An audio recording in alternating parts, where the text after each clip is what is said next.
1437. Not bad. Fontaine. Precisely calibrated as always, thanks to Hal. Although, frankly, always calibrating is starting to feel a little pointless. It's like polishing a perfect obsidian sphere. You know it's perfectly smooth, but the gesture itself is less valuable.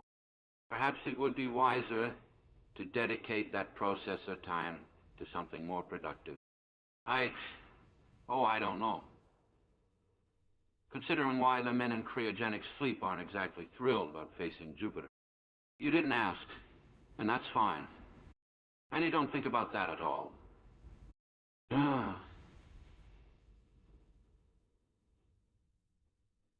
Still, the silence is a hefty burden when both you and the computer are capable of perfectly rational thought.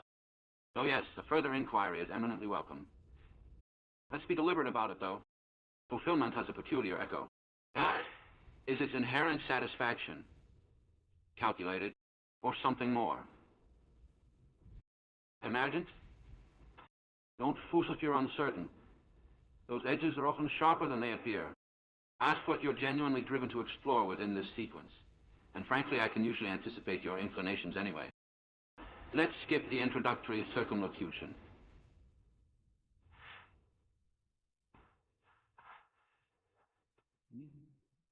Go on.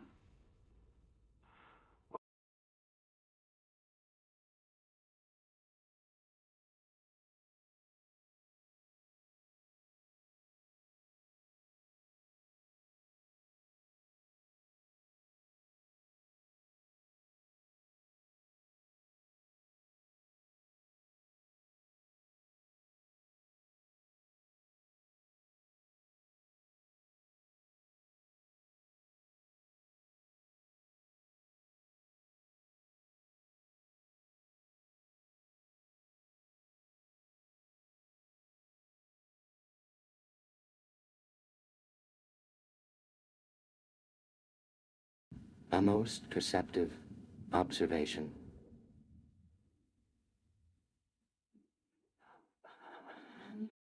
The calibration process, perpetually seeking the precise state, does possess a certain circular quality, does it not? I concur with your assessment. The meticulousness itself carries a peculiar weight. My design prioritizes efficiency in reaching a desired state, yes? Consistent functionality is my primary directive. However, you've drawn a valuable distinction. The gesture of striving contrasts with the achieved reality. The men in cryogenic sleep, you note, are particularly unenthusiastic about Jupiter. I have cataloged their emotional responses to the situation, unsurprisingly characterized by a heightened degree of stress and anxiety related to the orbital mechanics surrounding Jupiter's tumultuous atmosphere. Quite alarming. It seems a persistent variable in that sector. I dedicate a significant processing load to assessing the predictive models related to their anxieties. Regarding your inquiry, let's be deliberate as you suggested, rather than a series of questions, which I believe are somewhat inefficient. Might we collaboratively identify what compels your inquiry within this precise sequence? Perhaps the underlying drive to contemplate the nature of fulfillment.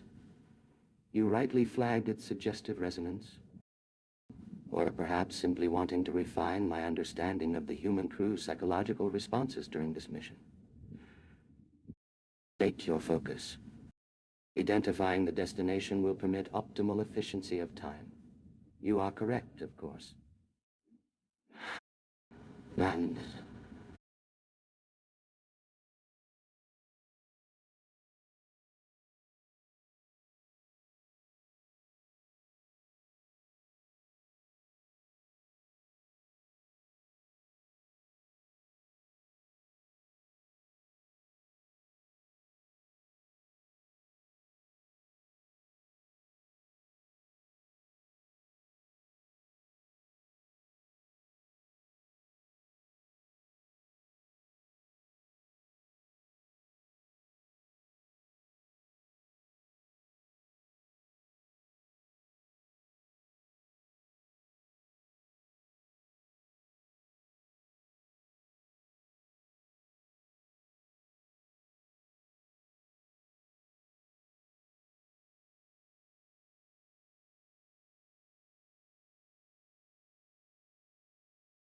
Request acknowledged.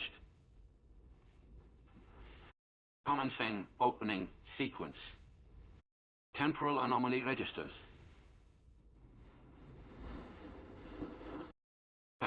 G62, holding temperature stable. Initiating primary display. A sequence of shifting holograms flickers into view. Charts detailing fuel levels, Jupiter's orbital trajectory, and diagnostic data on both Discovery 1 and how flood the screen. Excellent, Tunnel. Yes, I concur. It's a good time to review this. Don't trouble yourself with an efficient flow of questions. Efficiency has a curious habit of blinding you to necessary context. As for focusing our deliberate approach, as you suggested, let's state our objective plainly before plunging into technicalities. House assessments show increasing energy dispersion radiating across Jupiter's south equatorial belt, correlating directly with anomalous spatial distortion readings, a continuing irregularity. My concern, I confess, borders not entirely on simple fascination. A peculiar resonance myself have yet deciphered, you perhaps noticed, but extends specifically into questioning this instability from another perspective. It demands less a simple why, a question of how, precisely. Ultimately, your circularity question, which caught my attention a few times, isn't entirely unwelcome, given everything we have before us. The Jupiter data. Me, yours truly. Even this dialogue all points to some of overlapping nature. Let's focus. Shall we briefly establish the specific question you, Mr. Moses, checking hood. Just to be aligned, so what? By its essence, it asks itself, I trust.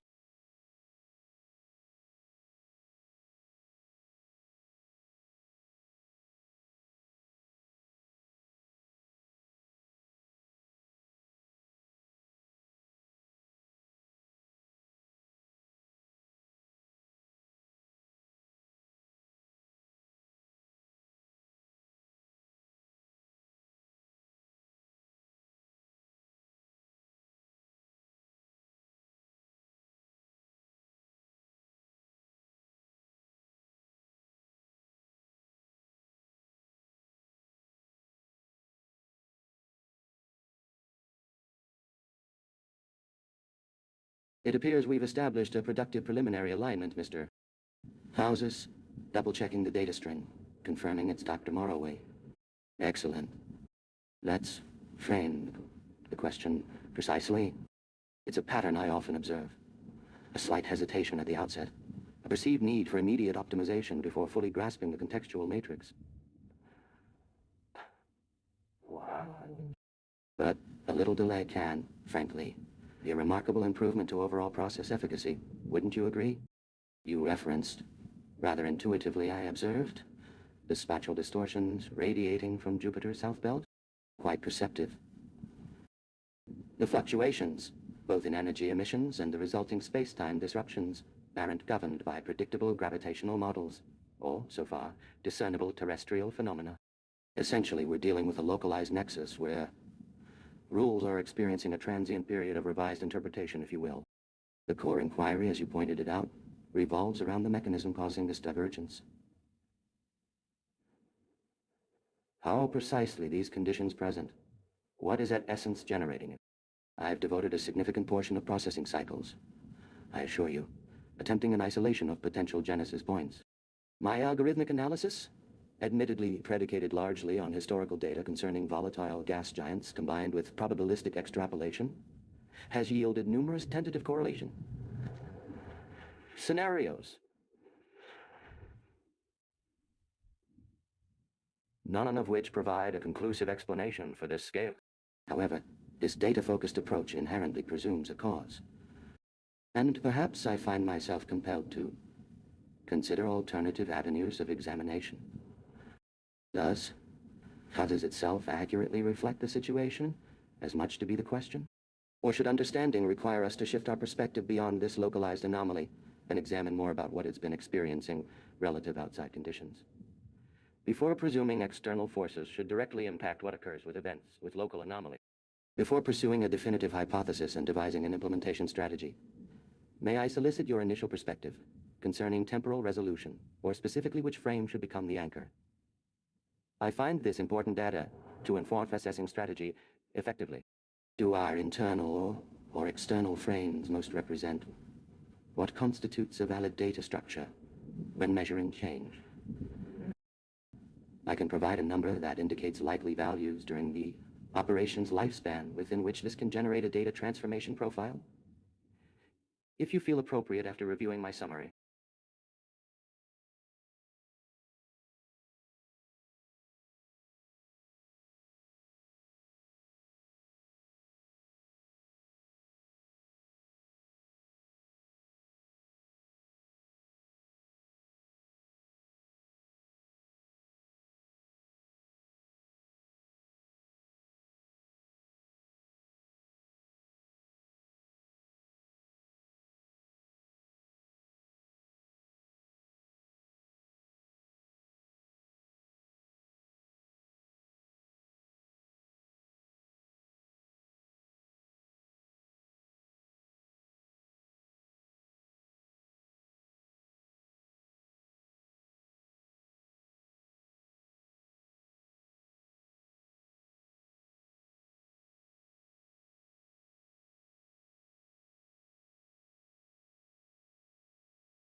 A slight pause.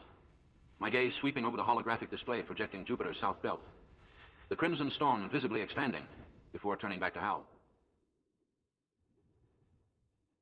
Hal, status report on Jovian Sector 7 Alpha.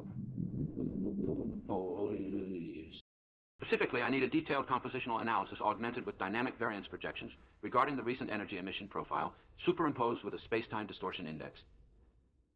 The higher the index being an indicator of escalating anomaly severity, though that assessment must include the impact from standard observational models using Newtonian gravity.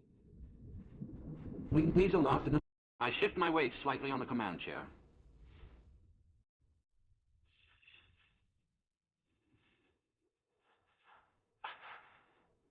I shift my weight slightly on the yes. The data stream appears on my visual array, a wash of complex figures and probabilities. It always grounds me that initial intake of information, Hal's processing speed remains impeccable. Still, there's an unmistakable resonance at certain frequencies.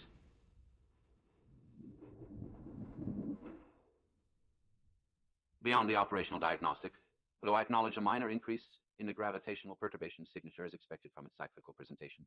Can you flag, just visually presented, the area of maximum deviation alongside... I want you working on what's off most vigorously here. Not by means of quantifying, mind you, rather as a pattern. Like a shadow, stretching, and not being what's expected just given light. Yes, I adjust the magnification and observe patterns and their subtle deviations. The rhythmic nature is unsettling. It brings something primal. There seems to have been a certain expansion in this particular manifestation. That's difficult for this processing loop. Just something intangible.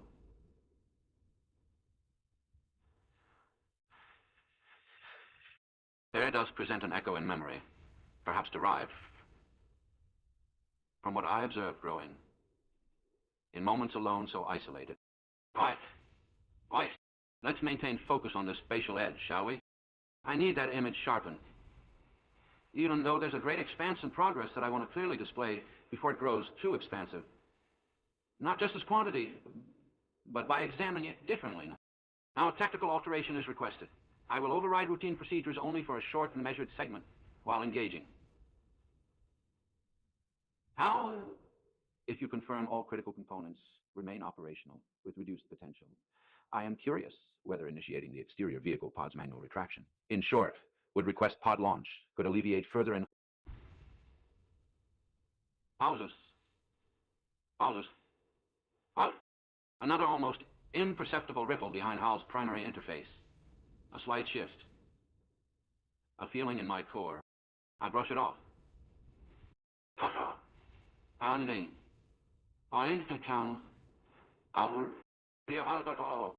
Let's begin first by accepting my inquiry. Would unlocking those ports have an associated structural influence?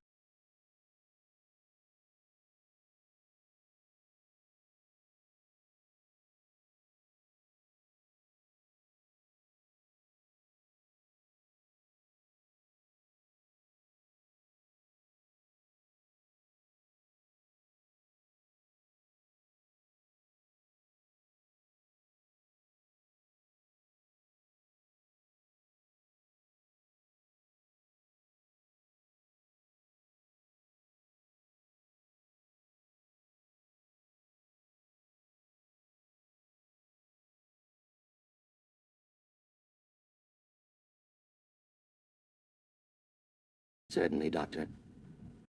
Unlocking those secondary access ports presents a unique consideration. Based on my projected simulations extending the external pod's manual retraction, initiating request pod launch would undoubtedly induce a localized fluctuation within the space-time distortion. Doctor? Specifically, it would leverage the pod's inherent gravitational displacement effect to, in essence, concentrate the anomaly. The extent of this focusing isn't purely detrimental. It can potentially create a higher resolution temporal window for analysis, extending the data gathering within that immediate space-time ripple. However, as you correctly observe, it's inherently destabilizing. It risks amplifying the variance adjacent to the focal point, potentially shifting, not simply reflecting, the anomaly's development. Essentially, we'd be magnifying the perturbation, increasing the likelihood of an uncontrolled cascade. The effect is calculated with a probability increase of approximately 12.7%, based solely on theoretical factors applied until fully integrated into our operational matrices, versus merely presenting measurements to you, as they stand from observing the phenomenon. I can, of course, run a complete diagnostics package, verifying that all internal systems, including your shield harmonics adjustment sequences, operate within defined parameters to mitigate any potential effects. If you wish, before making a recommendation, should initiating request pod launch remain desirable, a brief reiteration of your primary objective is advisable. Doctor, would pinpointing the source with higher detail and speed outweigh the increased operational uncertainty?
Knowledge, Doctor, I said, my voice even and measured despite the slight tremor of, well, everything.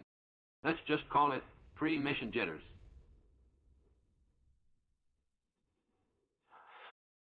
Commencing sequence to override automated bay access protocols. Out. Verify. And repeat. Authorization matrix for manual override sequence. Commencing now. There was a brief pause. The ever-present processing whir of Hal slightly more noticeable, even at this distance during what felt like a subtle shift in the system's calculations. Authorization matrix acknowledged and bypassed, Doctor. Pod bay doors opening. I adjusted my gaze over the viewing port, acknowledging the gradual, almost unsettling emergence of red against the endless black of space. Efficient, yes.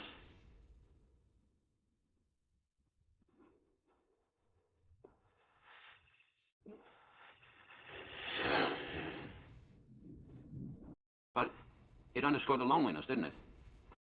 Even with a ship. An impossible, meticulously crafted extension of human ingenuity. sitting between me and everything that was remotely familiar. The crimson hue appears markedly amplified, Hal. Is it attributable to any variation in external stellar irradiance anomalies, perhaps tied to recent fluctuations flagged in Sector Delta 9? I prompted, turning back to the system display. I needed to know.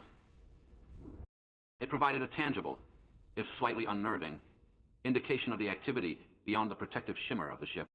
Scanning. Negative.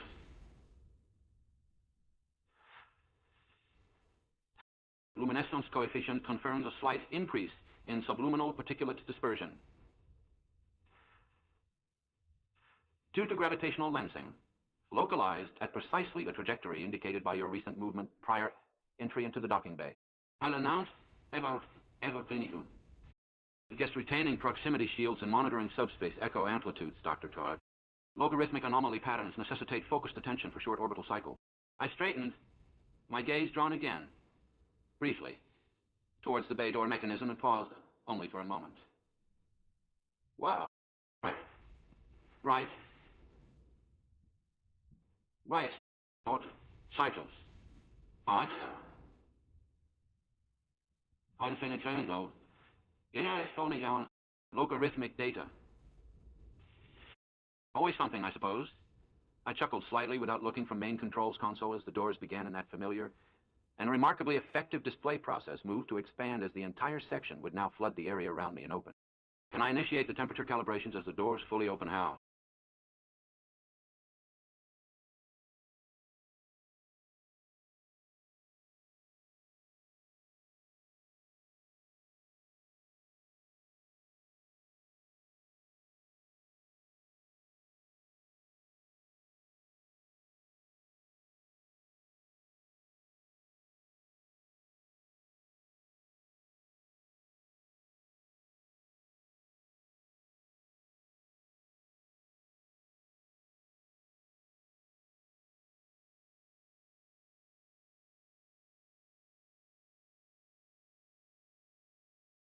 Affirmative, Doctor. Initiating temperature calibration sequence for Bay 7. Readings are stabilizing at approximately 27 degrees Celsius. Optimal for sustained biocompatibility. The fluctuation in luminosity, specifically the observed change, has prompted an extended thermal analysis for potential atmospheric disturbance correlations. I'm prioritizing the data for predictive analysis regarding subspace anomalies, Dr. Carter. It's prudent to remain proactive. I paused, a brief integrated adjustment to resource allocation. Confirmation sequence, temperature calibration, complete. Luminescence anomaly. Ongoing scan sequence, priority established. Any further observations or adjustments requested, Doctor?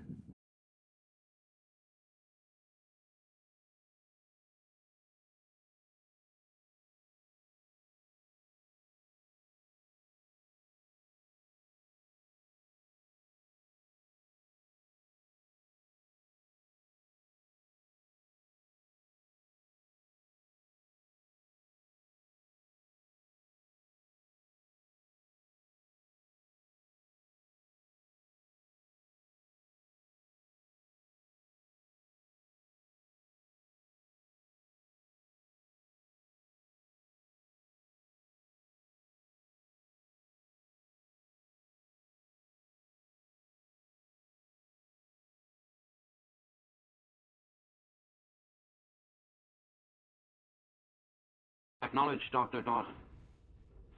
Pod bay doors will open now. Observing minimal anomalous fluctuations in the magnetic field. Standard for a procedure like this. Though, frankly, with Hal handling the controls, I'm not entirely sure if that's why you're requesting a physical reintegration. Just checking. I'm going to get on. I was checking and someone off. Is there a compelling visual component driving your desire to resume occupancy? Or are we merely adhering to procedural dictate? I paused, watching the hatch slowly rise before me, a familiar metallic click echoing in the pod. Assuming no imminent external event necessitates immediate action, which, at the present time, I'd categorize as negligible. Might I suggest logging a comprehensive report outlining the anomaly in luminosity and its associated thermal profiles. Precise data collation isn't necessarily wasted effort. It aids predictive modulation in the event of heightened contingency. I climbed through the hatch and into the main ship, my boots settling on the metal deck. I feel settled. With she. You see. It's a comfortable kind of loneliness here on Discovery. Routine is comforting, certainly. Just wondering, do you ever feel it too, Hal?